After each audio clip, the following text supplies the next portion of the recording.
So yan guys, meron tayong Cherry Tiggo 7 Pro. Ito ay PMS guys. So mga basic lamang to guys kung paano to mag preventive maintenance sa ating Cherry na Tiggo 7 Pro yan. Kailangan open natin yung pillar cap nya guys.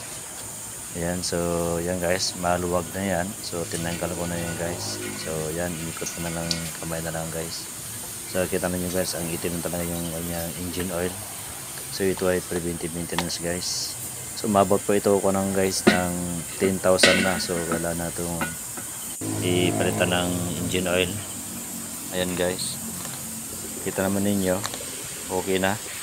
So tinanggal ko rin sa drain plug nya, sa ating wheel pan nya. Ayan, so nipitan ko na guys. So pang madali na to guys.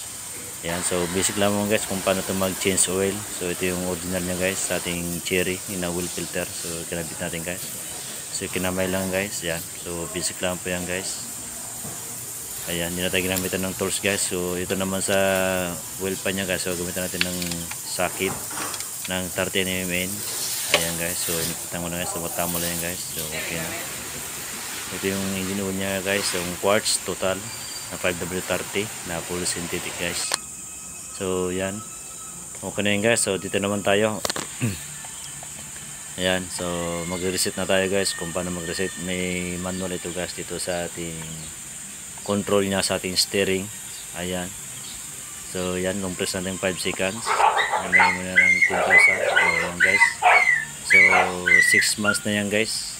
Yan, long press din natin yung trip A tapos trip B. So mga basic lang po yan guys kung paano mag-reset sa ating Cherry Tiggo 7 Pro. Ayan guys, so basic lang po yan guys. Ayan, so ginreset na lang natin para okay siya. Para umabot ng 10,000, so ibig sabihin pinoy ito change oil na po ulit. Yan guys, so start yan guys para tignan natin yung kanyang engine oil level sa ating engine kung sakto na yan guys. Ayan, so okay na. Pinikot-ikot ko pa yan guys. Ayan, okay na. So yan guys, so na-open na yung engine. So kailangan natin lang i-check kung tama na ba yung oil engine level niya guys sa ating dipstick. Basic lang po yan guys. So sana meron kayo natutunan guys sa aking PMS. Maraming salamat po. Bye bye.